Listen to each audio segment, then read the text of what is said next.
Olá! Nessa terceira parte da nossa aula, nós vamos falar de entalpia. Quando um sistema está submetido a uma pressão constante e pode alterar o seu volume, parte da energia que é fornecida na forma de calor pode escapar para a vizinhança na forma de trabalho. Então, a energia interna final menos a energia inicial vai ser igual ao calor fornecido menos a relação de pressão e volume final menos pressão e volume inicial. Arrumando essa equação, chamamos de U mais PV de entalpia. Nesse caso, a variação da energia interna será menor que a energia fornecida ao sistema na forma de calor. Então, a gente fala que a variação de entalpia é igual ao calor fornecido ao sistema quando a pressão for constante. Importante, hein? Sem realizar outro trabalho além do de expansão. Então, para uma variação infinitesimal, nós temos que a entalpia é igual à energia interna mais a pressão vezes o volume. A entalpia mais a diferencial da entalpia vai ser igual à energia interna mais a diferencial da energia interna, mais a pressão mais a diferencial da pressão, que multiplica o volume mais a diferencial do volume. E ainda faltou aqui o termo, né, da diferencial da pressão multiplicado pela diferencial do volume, que é muito pequeno, então nós não vamos nem considerar aqui. Arrumando essa equação, nós chegamos nessa equação maior aqui, e se nós observarmos a energia interna aqui e a pressão vezes o volume aqui, U mais PV é a entalpia. Então, nós podemos escrever que a entalpia mais a diferencial, nós substituímos aqui U mais PV pela entalpia. Conseguimos cancelar essa entalpia com essa daqui, chegando nessa nova equação aqui. Dessa nova equação, se a pressão for constante, então esse termo aqui ele vai desaparecer. Então, vai ficar du mais PdV. A gente sabe que du é calor mais trabalho. Se falarmos de expansão, esse trabalho é negativo. Então, nós podemos escrever desta maneira aqui. A diferencial da entalpia vai ser igual ao calor menos PdV, essa expressão toda veio da energia interna, mais PdV. Cancelo esse termo com esse termo aqui e tenho que a entalpia vai ser igual ao calor num processo a pressão constante. Da mesma maneira que nós trabalhamos com a energia interna, aqui nós vamos trabalhar com a entalpia. Só que aqui a entalpia vai estar em função da pressão e da temperatura. Então, nós podemos escrever que a diferencial da entalpia vai ser igual a ΔH, ΔT, P constante dt, mais ΔH, ΔP, T constante dP. A relação da entalpia com a temperatura quando a pressão for constante, nós chamamos de capacidade calorífica à pressão constante. Então, substituindo aqui nessa equação, a gente chega nessa nova equação aqui para a entalpia. Aqui nós vamos trabalhar com a equação da entalpia, considerando alguns processos.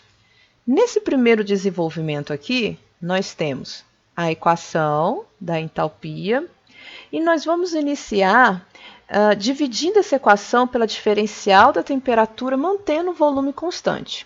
Então, fazendo isso, eu chego nessa nova equação aqui, onde eu relaciono a entalpia com a temperatura a volume constante.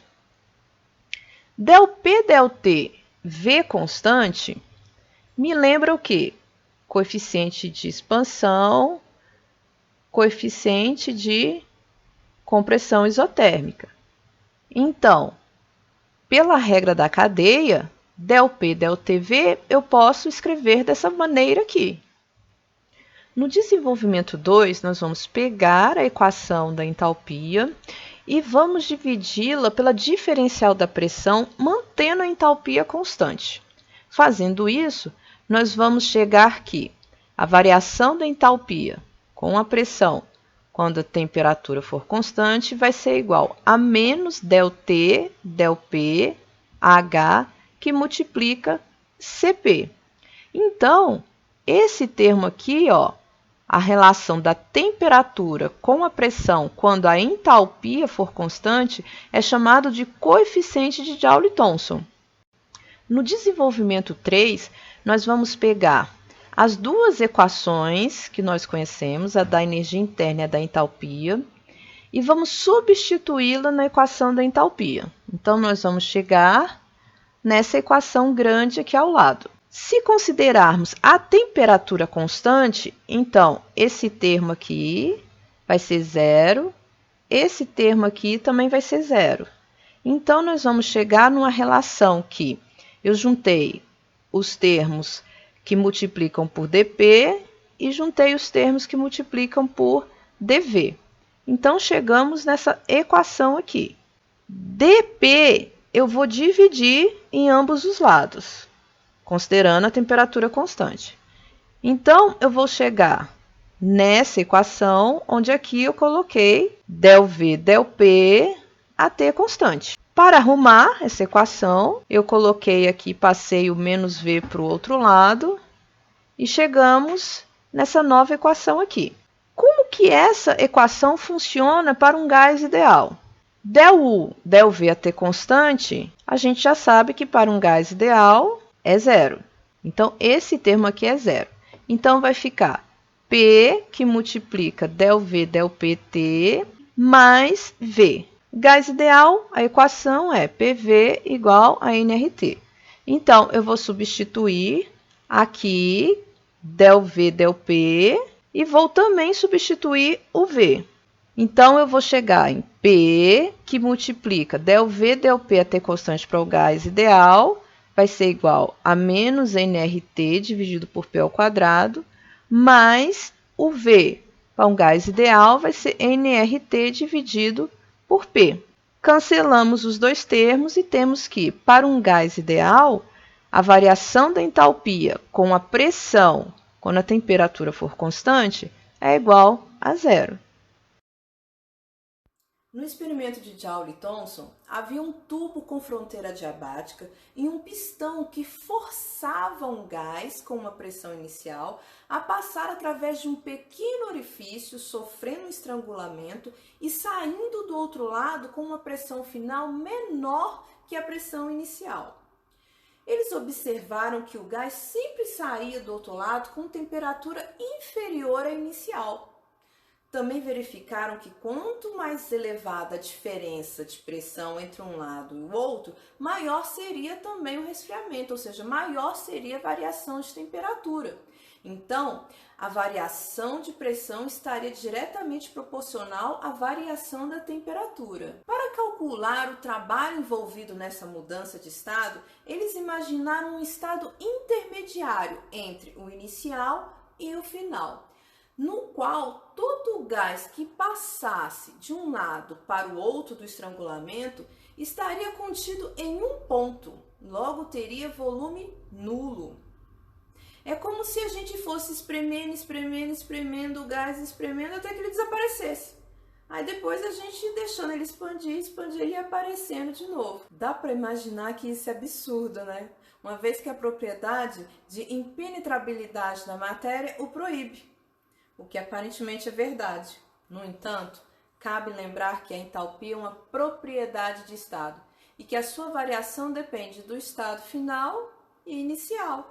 Não depende do caminho, mesmo que o caminho seja este absurdo aqui. Então, na etapa 1, vai ocorrer uma compressão isotérmica e adiabática.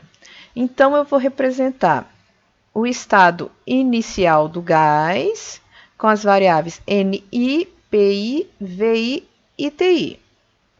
Vai sofrer um processo até o estado intermediário, onde eu vou representá-lo por NI, pressão intermediária, volume intermediário, que nesse caso aqui é igual a zero, e a temperatura TI. A segunda etapa vai ser a expansão isotérmica e adiabática do estado intermediário até o estado final. Então, o estado intermediário, igual aqui, sofreu o processo até o estado final. NI, pressão final, volume final e temperatura final. Então, nós vamos ter um trabalho 1 e um trabalho 2. Então, o trabalho 1 é um trabalho de compressão que eu vou igualar a menos P, o volume 0, que é o volume final, menos o volume inicial. Isso vai ser igual a PI, VI. O trabalho 2, que é uma expansão, negativo, é igual a menos P final, que multiplica o volume final menos o do intermediário, que é 0, e isso vai ser igual a menos P final vezes volume final. Então, somando os dois trabalhos, eu vou chegar nesta relação aqui. Eu sei que a variação da energia interna é igual ao calor mais o trabalho. Como a fronteira é adiabática, então o calor é igual a 0. Então, 0 mais trabalho igual ao trabalho. Então, a variação da energia interna vai ser igual ao trabalho. Então, a variação de energia interna vai ser igual ao trabalho. E o que é o trabalho? É o trabalho final menos o trabalho inicial.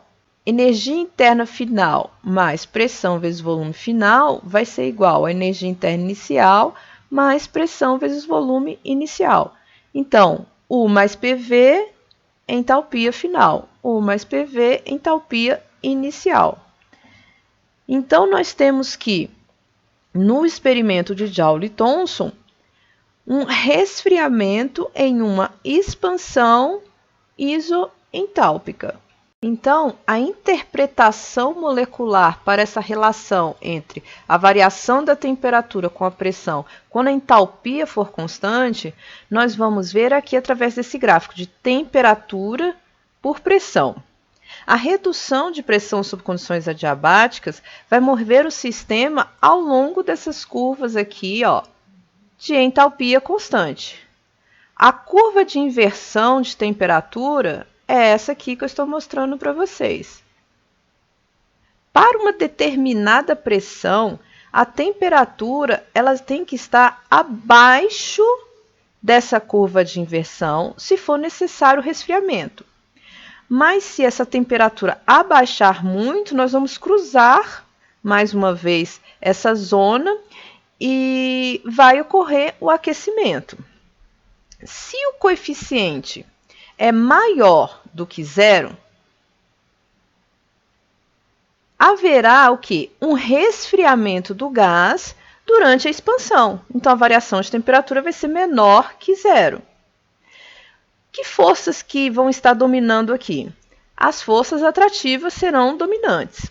Agora, se o coeficiente de Joule e Thomson for negativo, então aqui, ó, μ menor que 0, neste caso, um abaixamento da pressão leva a um aquecimento do gás na expansão. Então, a variação da temperatura vai ser maior que 0. Aqui, as forças repulsivas vão ser dominantes. Aqui, observando essa outra equação, nós podemos ver que a capacidade calorífica, ela sempre é positiva, né? Então, se a gente quiser relacionar a entalpia com a pressão ao coeficiente de Joule e Thomson, como é que a gente pode pensar? Cp é sempre positivo. Então, ΔH, ΔPT terá sempre o sinal oposto do coeficiente de Joule e Thomson isotérmico. Dessa forma, um coeficiente de Joule e Thomson positivo implica em uma diminuição da entalpia com o aumento da pressão. O contrário ocorrerá quando o coeficiente de Joule e Thomson for menor que 0. Esse vídeo é sobre um equipamento utilizado na produção de gás natural, onde podemos observar o efeito de Joule e Thomson. Para cada queda de 100 libras na pressão, o gás sofre uma queda de 7 graus Fahrenheit na temperatura nesse aparelho aí. Quando a temperatura da linha de gás cai abaixo de 32 graus Fahrenheit, o congelamento rapidamente se torna um problema na produção. O congelamento de válvulas causa um bloqueio e leva um tempo significativo de paralisação na produção do gás. E, embora a temperatura ambiente não ajude na situação, as tubulações e válvulas de gás podem congelar em qualquer época do ano. A sugestão dessa empresa é o uso de um aquecedor catalítico a gás. Outra aplicação do efeito de Joule-Thomson de resfriamento em expansões isoentálpicas é no refrigerador de Linde.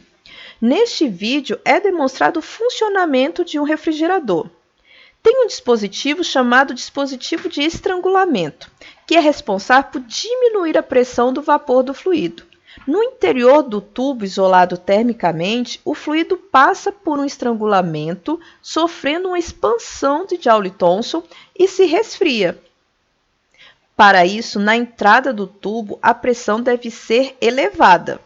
Então, a pressão cairá e o ponto de ebulição do fluido diminuirá, e o fluido irá evaporar. A temperatura irá diminuir. O gás irá percorrer o tubo, resfriando o interior da geladeira. No congelador, haverá a formação de correntes de convecção internas. Então, nessa fase, haverá troca de calor. Lembrando que o ar mais denso desce e o menos denso sobe. Agora, o vapor em baixa pressão tem que voltar ao estado original, fluido em alta pressão. O compressor é usado para esta finalidade. No entanto, quando a compressão está em andamento, a temperatura aumenta muito com a pressão, e isso não é bom. Então, tem o condensador. Lá no condensador, que é tipo uma serpentina externa localizada na parte de trás da geladeira, ele vai ser responsável pela liberação do calor para o ambiente. Liberando esse calor em excesso para o ambiente, então o fluido refrigerante voltará ao estado original e a temperatura atingirá níveis normais. Então, o ciclo se repete.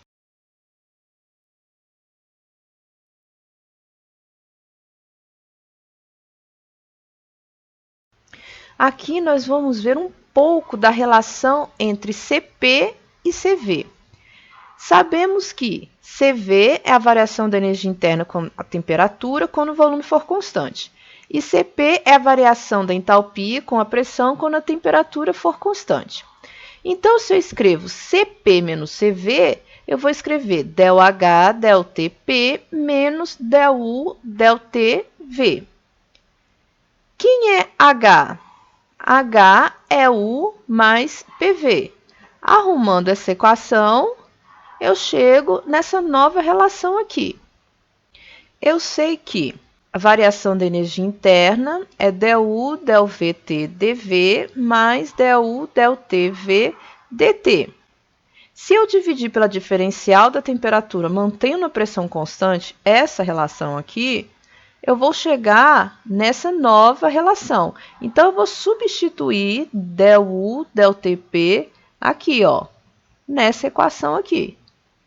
Substituindo, eu vou chegar nessa nova equação, onde eu tenho aqui que ΔU, ΔTV aqui e ΔU, ΔTT aqui, ΔU, ΔTV. Então, esse aqui cancela com esse daqui, e eu posso colocar em evidência este com este, e escrever dessa maneira aqui.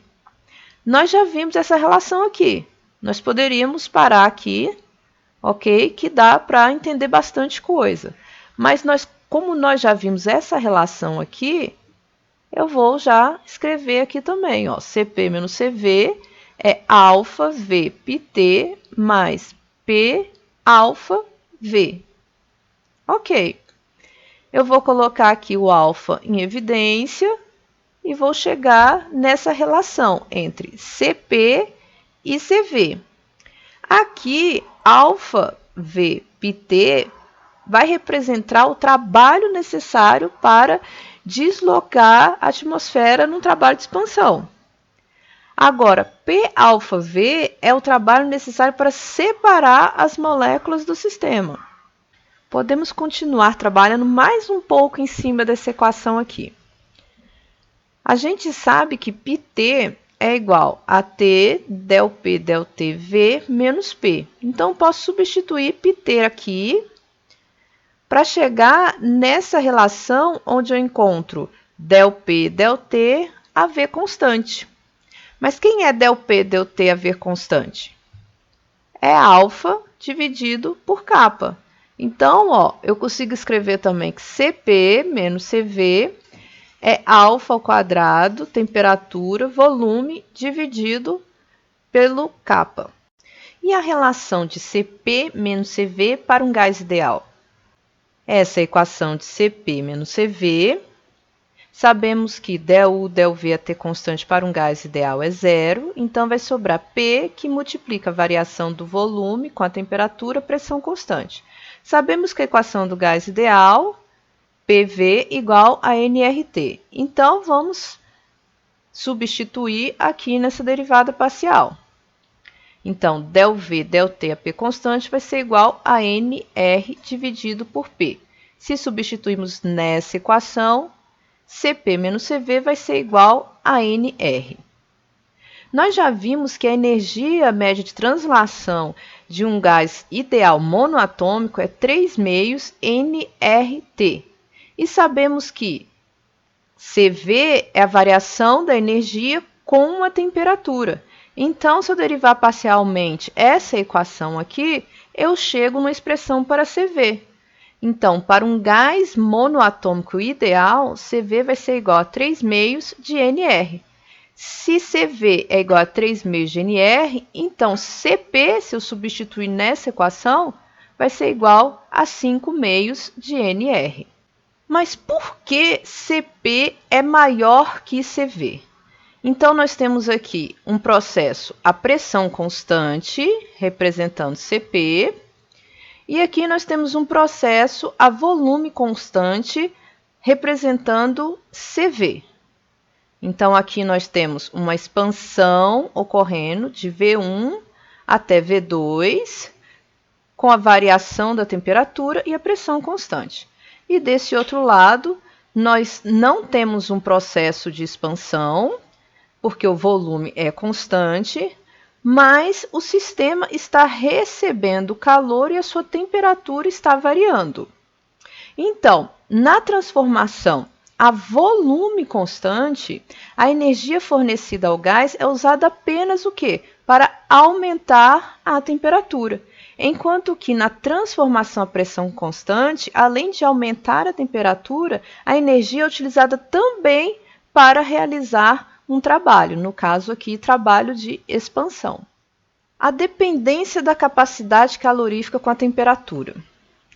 Nós só podemos considerar a capacidade como sendo uma constante se estivermos trabalhando em intervalos pequenos de temperatura. Então, se o intervalo de temperatura envolvido no processo é pequeno, as capacidades caloríficas padrão de todas as substâncias podem ser consideradas constantes. Agora, se o intervalo de temperatura for muito grande, essas capacidades caloríficas vão depender da temperatura. Então, nós temos que utilizar uma equação, tipo essa aqui que eu estou apresentando para vocês, para expressar a capacidade calorífica.